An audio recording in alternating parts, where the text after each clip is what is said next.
Taniin mo mabatian ang ginbuhat kong makanta, kay ikaw lang ang rason nga aliwat nga nagpalangga. Ang makata nga si Godwin imo gid nga gipain, nabanit nakabuhat sang kanta para sa imo ihalad. Kag sa kanta nga ini diri ko gid napabalo ang pagpalangga nga nabatyagan ko sa imo nabatyagan ang pagpalangga nga nabatyag. Kay sang nakita ka ako nadayon naluyag, kag wala ko naluyag kay tungod nga gwapa ka, naluyagan ta ka tungod nga palangga ta ka. Kag ang akon pagpalangga hindi gid malabawan sang ano man da nga bagay, kung ano man da nga manggad. Kay ang akon pagpalangga hindi ni artificial, kay tungod special ka gani ini original. Kag hindi kuya abnormal kung ginahambal ko ni nga Shaira May Sabado palangga ta ka sang todo.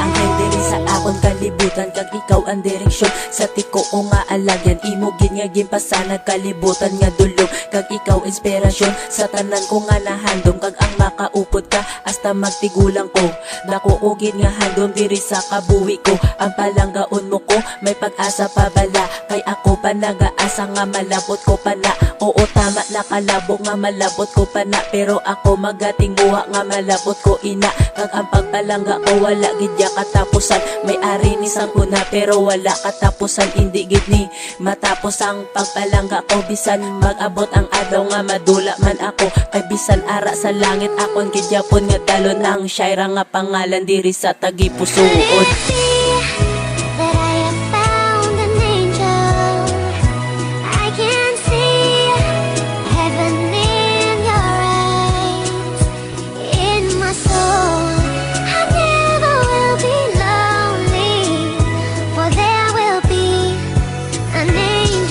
Patapos na akon katanga nahalad sa imo, pero wala gid yaga tapos pagpalangga sa imo. Kag tapuson ko ang kanta nga may ara happy ending, pero di pa ni matapos kay hindi pa ni ang ending. Kay may ara pa ko gusto nga ihambal sa imo, napalangga ta ka siya sang una ta ka makita, pero akon lang gintago ang akon nabatyagan. Kay hindi lang ko gusto nga ila mabalaan, kay balad mo naman damo naluyag sa imo gani. Ang nabatyag ko ini na lang gintago ko, kag gusto ko man ihambal nga palangga ta ka. Galing di lang ko kaporma kay tungod mo sila gani. Ako na pinsaran nga magsulat na lang sang kanta, kag diri na lang pabatyag ang ako nabatyagan. Kag salamat sang dako kay ikaw nakilala ko, kag i-pray ko gid kay God na ikaw maging future wife ko. Pasensyahin lang ko siya, kung diri ko lang ipabatyag ang magpalangga ko sa kanta lang, kaya hindi ko ginahambal sa personal. Tungkol damo sa prospect na nakapangulit hindi nabatyagan ko sa kanta ko na nagitago. Kaya matsindihan mo ko sa luwat nga makita ta. PNH Production.